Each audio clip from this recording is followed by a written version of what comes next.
Goeiedag almal, dit is weer in die tonneltyd en dit is altyd 'n hoogtepunt van die week. Dit is die einde van die week, dit is naweektyd. Naweektyd beteken daar's lekker baie sport, internasionaal en ook in Namibië.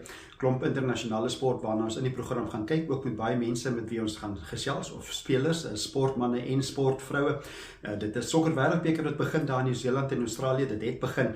Ons hoor wat sê van Amerika se sokkerspelers en ook Bafana se doelwagter. Britse Ope, groot golf in Engeland, daar by Liverpool, Royal Liverpool, en ons hoor wat sê van die spelers wat daar in aksie is. En dan die Formule 1 Grand Prix, dit is in Hongarije, en ons hoor wat sê Sergio Perez, en kyk ook na 'n voorskou van die Grand Prix. So 'n klomp aksie hierso op in die tonnel, en ons gaan ook rugby jol, ons hoor wat sê Andrew Poelman later oor wat in Namibië gebeur, so 'n propvol program.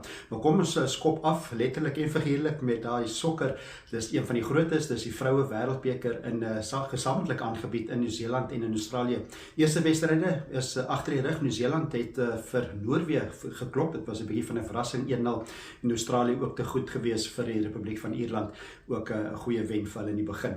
Amerika is in aksie môreoggend vroeg, dit is 3 môreoggend teen Vietnam, en dan is dit ook nog 3 wedstryde verder in die oggend. Dit is Zambia wat speel teen Japan, daai wedstryd so 9:00 Suid-Afrikaanse tyd môreoggend, en Engeland wat speel teen Haiti, en Denemarke speel teen China, so 4 wedstryde môre op die wêreldbeker. Maar kom ons hoor wat sê Amerika se vroue spelers. Daar's 2 spelers wat 'n bietjie hulle mening gee. Die eerste ene is Alyssa Neyer, en daar's nagevra die balans tussen baie ervare spelers en baie jong spelers in die span, hoe hulle daai balans hanteer op hierdie stadium. Hierso is Alyssa Neyer van Amerika. I don't think that we necessarily see it like that. I think we see ourselves as the, 23 players that make up the 23, year 23 roster. And I think obviously there's different ages, different players who have been here for 15 years, some players that have been here for, less than 1 year. And I think for us, it's just getting that right balance and right connection of using those of us who have, a lot of experience, have been through this before, and trying to help guide and encourage some of the new ones. And also then taking some of the, the freshness, the newness, the young ones, and combining that into create the culture and the team that we have right now. Dit is Alyssa Neyer daar van Amerika. Amerika wat die afgelope klomp jare vroue sokker gedomineer het. Van die 8 wêreldbekers het hulle 4 gewen. Hulle afgelope 2 gewen. Probeer die eerste span word wat 3 keer in 'n ry dit kan wen. So hulle is verdedigende kampioen, en daar's ook 'n vraag gewees aan Christy Meeuwis. Sy speel ook vir Amerika. Die ontwikkeling van sokker wêreldwyd, wat dit beteken, en of die ander spanne so 'n bietjie nader aan Amerika beweeg. Hierso is Christy Meeuwis. I think it's just the growth of the women's game. I think it's incredible. I think it's such a good thing. I think this is what we want. We want this. Of course, we want all women's teams to get better and better, and we want to get better and better. So I think that it's super special, and it's like such a time right now to be in women's sports and to be following women's sports. So it's a really, really good thing. We encourage it, but we obviously want to still be the best. So we're going to keep pushing the limit, and everybody else can try and follow us. Die mening daarvan Christy Meeuwis. Amerika wat moeilik geklop gaan word in hierdie sokker wêreldbeker. Hulle speel dan môreoggend vroeg 3:00 Suid-Afrikaanse tyd teen Vietnam môreoggend. Oor Suid-Afrika wat in aksie is, hulle speel Sondag, en dit is 'n belangrike wedstryd vir hulle openingswedstryd in hulle groep teen Swede. Daai afskop is 7:00 Sondagoggend vir die wat dit wil volg. En kom ons hoor wat sê Kylen Swart. Sy is die doelwagter, en sy sal moet goedkeur in hierdie wêreldbeker. So daar's naak gevra of hulle gereed is vir wat op pad is in die wêreldbeker vir Banyana. Absolutely. I think for us, we just have to get used to the weather now. I think everyone's kind of slowly but surely getting over the jet lag. But yeah, I think it's going to rain for the rest of the week. So who knows, it might just rain on our first game. So yeah, I think it's best that we train in the weather, and that we know exactly what it is that we're going to face weather-wise. We know the ball moves differently when it's wet. So yeah, I think this week will be great preparation for us. Yeah, I mean, we know that obviously our last couple weeks have been all training, and it would be nice to get another game under our belts, just so we can fine tune some things and obviously work on some tactics for Sweden. Hulle dan Kylen Swart en 'n sterkte vir Banyana in die openingswedstryd Sondagoggend 7uur teen Swede. Die weervoorspelling lyk of dit daarom nie te sleg gaan wees nie, lyk of daar daarom sonskyn gaan wees. Daai wedstryd is in Wellington. Ander wedstryde Sondag wat in die Wêreldbeker gespeel word. Nederland speel teen Portugal en daai wedstryd is 9:30 Suid-Afrikaanse tyd en dan is dit 12:00 is dit Frankryk teen Jamaica. Ook atletiek wat voortgaan, dit is die Diamond League wat hierdie naweek in Londen is, dit is Sondag. Wout van Niekerk wat weer goeie tye hardloop, hy het die afgelope week het hy in Pole het hy 'n tyd van 44.08 gehardloop sekondes in die 400 meter en hy tree weer Sondag aan in Londen. Daai wedstrydtyd is so 2:30 vir die wat dit wil kyk, dit is Sondagmiddag, dit is in Londen, die Diamond League, Diamant Liga. Maar kom ons hoor wat sê Wout van Niekerk na sy 44.08 in Pole. Yeah, it feels good to have a record after a meeting again. So that means we're moving into a positive direction. So I just want to use this energy now moving forward. Ja, dit is Wout van Niekerk, kort en kragtig en hy's 'n man wat min woorde het, maar hy hardloop lekker vinnig. Lekker om te sien hy's weer in goeie vorm na sy kniebesering. Kom ons gaan na hulle rugby, Joel. Dit is 'n Wêreldbeker 2023 vir mans wat nader staan. Dit is in September maand, dit begin die 8de September om die waarheid te sê, openingswedstryd in Parys. Dit is daar by Stade de France. Dit is Frankryk, die tuisspan wat speel teen Nieu-Seeland. Ons kyk 'n bietjie na wat in Parys gebeur. En Parys is die grootste stad in Frankryk, natuurlik 12 miljoen mense wat daar bly en 'n baie bekende stad en het al baie groot toernooie aangebied. En dit is 'n stad Fransy wat ook baie aksie gaan sien hierdie jaar in die Wêreldbeker. Openingswedstryd, 'n klomp wedstryde wat deur die toernooi gespeel word, ook die semifinale, die kwartfinale en dan ook die finaal. Alles word gespeel in Frankryk. Kom ons kyk gou na wat 'n wêreldrugby vir ons saamgestel het. So nader kykie na die Stade de France stadion in Parys.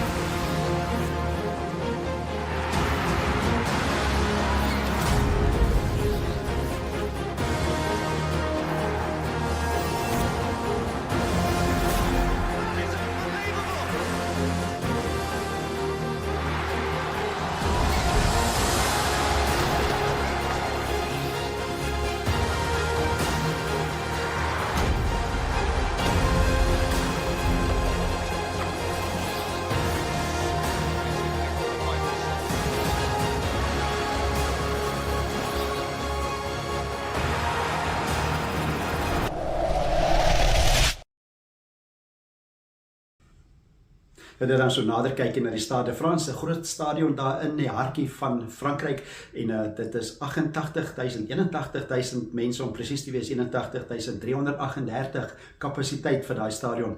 Al groot toernooi gesien, hy's gebou vir die 1998 FIFA Wêreldbeker wat Frankryk ook op die ouend gewen het. En dit is ook Suid-Afrika wat natuurlik daar groot sukses gehad het in die 2007 Wêreldbeker. John Smith die Wêreldbeker omhoog gehou het in Parys toe Suid-Afrika die eindstryd gewen het teen Engeland. Nou natuurlik Namibië speel ongelukkig nie in hierdie groot en indrukwekkende stadion in die Wêreldbeker. Die meeste van die wedstryde of al die wedstryde van Namibië is in die suidekant van Frankryk. Dit is in Marseille en Lyon en Saint-Étienne en ook Toulouse. So dit is in die suidekant van Namibië grootliks speel. Suid-Afrika wel, hulle speel die 23ste September speel hulle teen Ierland, een van hulle rondom die wedstryde in die Stade de France en dan ook die eindstryd is op die 28ste Oktober. Hoopelik vir Suid-Afrikaanse belang is die Springbokke weer in daai eindstryd. Maar dis hulle rugby, Joel. Eers kom ons vat 'n advertensiebreek. As ons terugkom kyk ons na Formule 1 en ook wat by die Britse Ope Golf gebeur. This month on DSTV Premium, Nora is back as life in the Big Apple continues to surprise her and her outrageous family and friends. I have an idea. You do? Two families battle for the coveted Camp Trophy in this hilarious family-friendly movie. That was fun. That was something. And F1 hits the tarmac as Red Bull continues their push for dominance. Absolutely epic! It's your moment to be entertained by staying connected to DSTV Premium.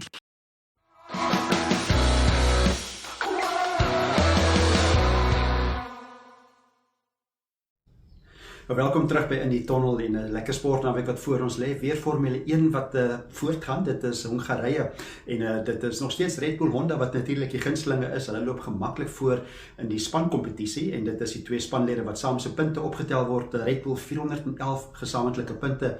Mercedes-Benz 203 en dan is dit Aston Martin 181 en in die vierde plek is op hierdie stadium Ferrari 157ste.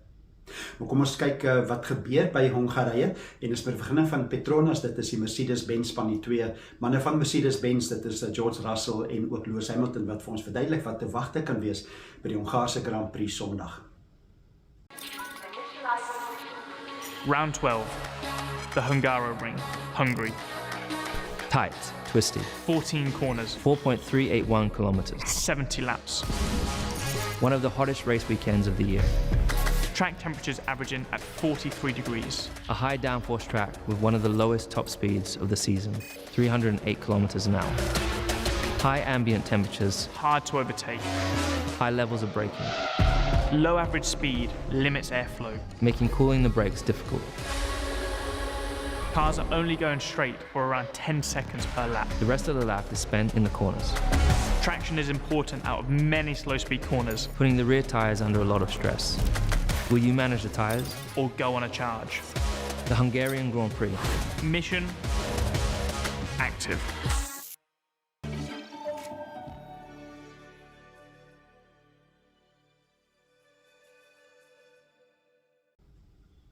Dit dan met die vergunning van Petronas, dit is 'n blik en 'n kykie na wat kan gebeur by die Hongaarse Grand Prix Sondag. Op hierdie stadium in die individuele kant is dit Max Verstappen gemaklik voor op sy Red Bull Honda 255 punte net agter hom, of nie agter hom, 99 punte agter hom. Sergio Perez, sy spanmaat, 156 punte. Dan is dit Fernando Alonso in sy Aston Martin 137 en in die vierde plek Lewis Hamilton 121. Die Ferrari nie in die top 4 nie, Ferrari wat sukkel op hierdie stadium, maar kom ons hoor wat sê Carlos Sainz. Carlos Sainz my ry in die Ferrari. Hulle het beter gedoen op 'n stadium by Silverstone die vorige keer wat hulle gery 2 weke terug, nie so goed gedoen nie. En daar's aan hom gevra, Carlos Sainz gevra of hy verstaan wat die uitdagings is wat Ferrari in die gesig staar. So hierso is Carlos Sainz. Yeah, I do.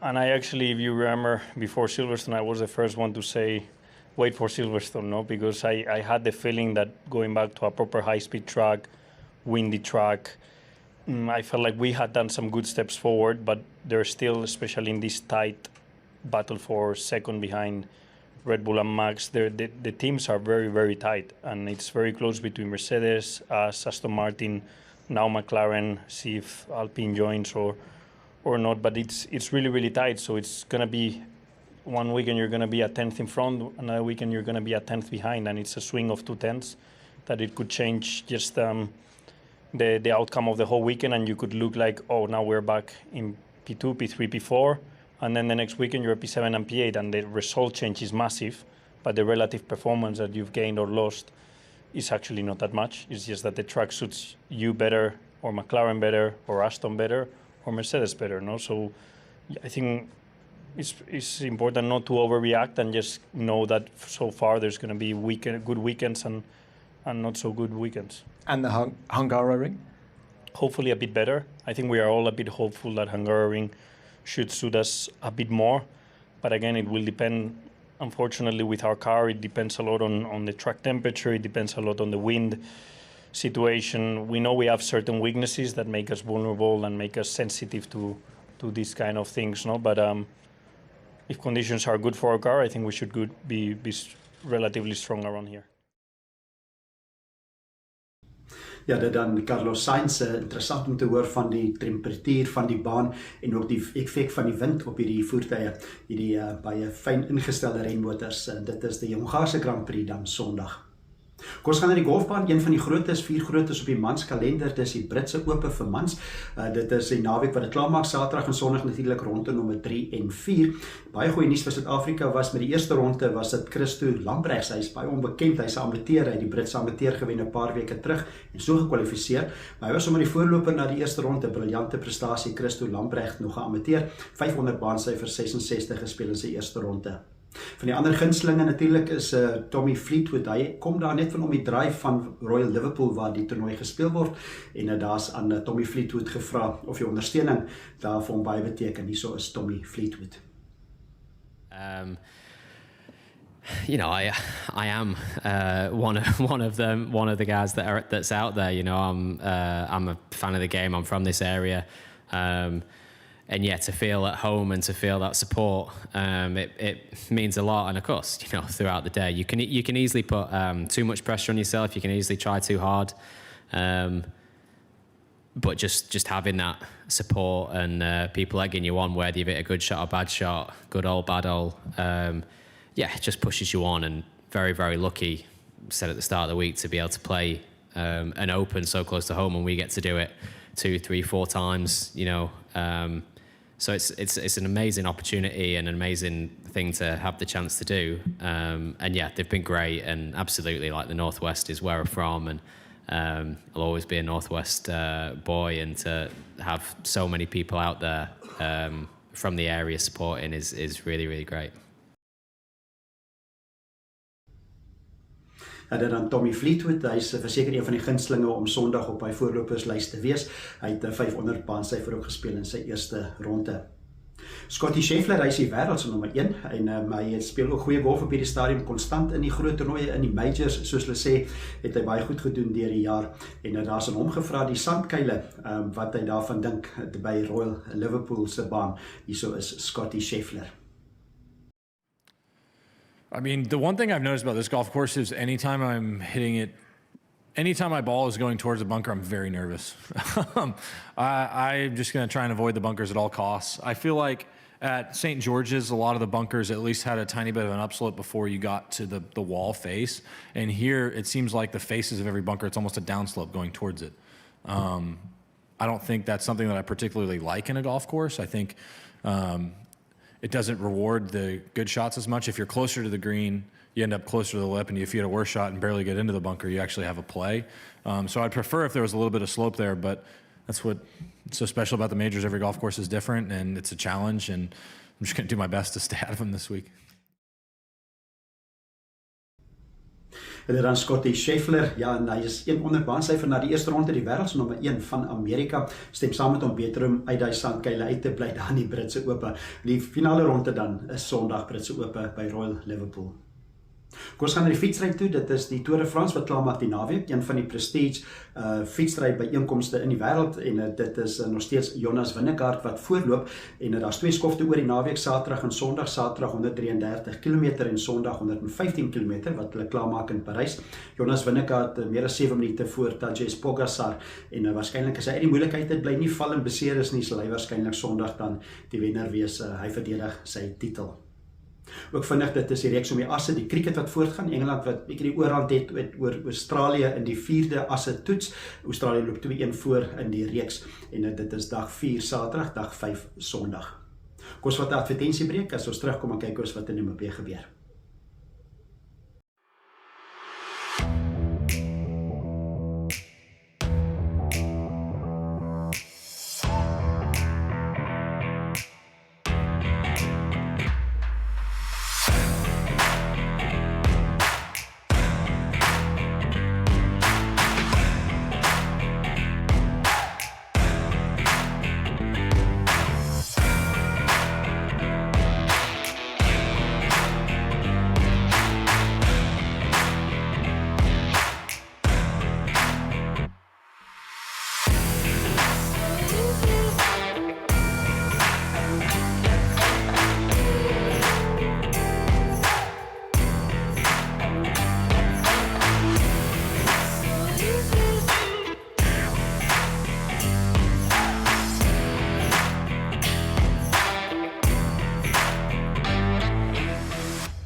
Welkom terug by In die Tonnel, en dis nie net internasionaal wat daar lekker baie sport is nie, ook in Namibië 'n klomp sportaksie. Kom ons kyk eers vinnig na die netbal wat voortgaan. Dit is die Namibiese MTC, Namibiese Premierliga netbal wat voortgaan, en hierdie naweek is dit in Otjiwarongo.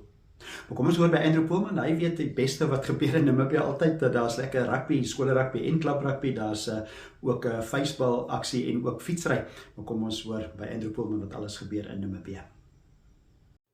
Vir liefhebbers van rugby is daar 3 klubwedstryde en 2 onder 19 skolewedstryde wat Saterdag bygewoon kan word.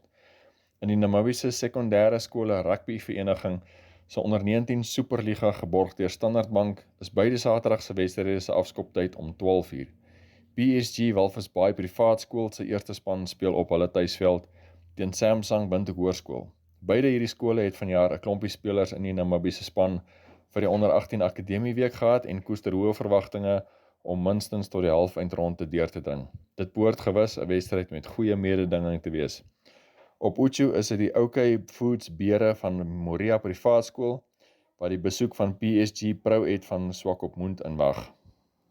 Prouet se enigste wedstryd sover was in die eerste skooltermyn toe hulle teen BAS verloor het, terwyl Moria verlede naweek met 1 punt teen El Nathan verloor het, hoewel hulle 7-3 gedruk en geen daarvan oorgeskop het nie. As ons aanbeweeg na die klubrugby en die NRI Premierliga, die wedstryd by die UNAM stadion tussen FNB UNAM en FNB Rehoboth is vir beide spanne van deurslaggewende belang. Die wenner sal sy kanse grootliks versterk om vir die semifinaal te kwalifiseer en sal terselfdertyd een van sy direkte uitdagers 'n terugslag kan toedien. Die NTV produksiespan sal hierdie wedstryd regstreeks op ons televisiekanaal op DStv en GoTV as ook op die Facebook bladsye van Republikein en Sportrap beeldsend. Die huidige span in die 4de posisie, FNB Western Suburbs, lê by die Dr. Lemmer skoolveld besoek af om die uitdaging van FNB Rio Falcon aan te vat.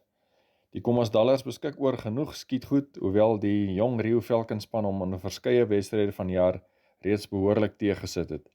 Nog 'n klapwedstryd wat regstreeks vanaf Walvis Bay uitgesaai word, is die ambisieuse FNB Kudu se tuiswedstryd teen FNB Grootfontein. Die Noordespan is onder 'n nuwe kaptein, die senter Janneman Breed, nadat die hakker Callie Swanepoel hom intussen by United aangesluit het, waarskynlik omdat sy plaas heelwat nader aan Windhoek as aan Grootfontein is. Kudus teen Grootfontein sal op die Facebookblad van Irongo, as ook op ons aanlyn webblad oneup2.com gevolg kan word. Bergfietsryers sal Saterdagoggend iets nuuts kan beleef met Rock'n'Rad se aanbieding van sy heel eerste Van Deurou. 'n Roete van 27 km is by die Finkenstein landgoed aan die oostelike buitewyke van Windhoek uitgelê, wat 700 vertikale klimmeters bevat. Ryers se tyd word teen die afdraandes afgemeet. Die opdraandes is ook verpligtend, maar die tyd word nie gemeet nie. Ter afsluiting is die aandag ook by die Namibiese vuisbalspan, wat komende naweek in die wêreldkampioenskap vir mans begin meeding. Hulle eerste wedstryd Saterdag om 2:00 word as 'n bykans onmoontlike hindernis beskryf in Mannheim teen die gasheerland Duitsland, wat die wêreldtitel reeds meer kere as enige ander land gewen het. Die Namibiërs se volgende kragmeting is Sondag aand teen Italië. Ja, dankie Andrew, lekker klomp sport het ook in Namibië gebeur oor die naweek. Ek herinner net weer dat uitsendings, dit is die rugby, dit is FNB UNAM teen FNB Rehoboth, dis die klaprugby, 4:15 môremiddag, dit is op NTV, maar as jy dit daar kan volg nie, kyk op Republikein se Facebook, en dan ook in Walvis Bay, dit is waar Kudus teen Grootfontein speel, en daai wedstryd ook 4:15, en dit is ook op die Facebook blad van Irongo, of ook op oneup2.com, kan jy dan die wedstryde kyk, as jy nie self daar kan wees nie. Daar's ook padwedlope, of eintlik nie padwedlope, dit is meer grondpadwedlope, dit is die X-Trail noem hulle dit, wat moontlik gemaak word deur Standard Bank, dit is daar by die Avesdam in Windhoek, dit is môreoggend Saterdag wat dit gebeur, en daar's 'n 7 km of 'n 16 km roete, en dit is eintlik, die X-Trail se Afrikaans is waarskynlik grondpad draf, maar dit is so lekker daar in die heuwels by die Avesdam, inskrywings ongelukkig reeds gesluit, maar die wat wil gaan ondersteun, dit is môreoggend dan by die Avesdam, die Standard Bank X-Trail. Dis die sport naweek wat voor ons is, 'n lekker sport naweek vir almal, klomp internasionaal, klomp sport in Namibië ook, en ons gesels weer volgende week Vrydag hier in die Tonnel. Tot dan, groete en lekker sport naweek.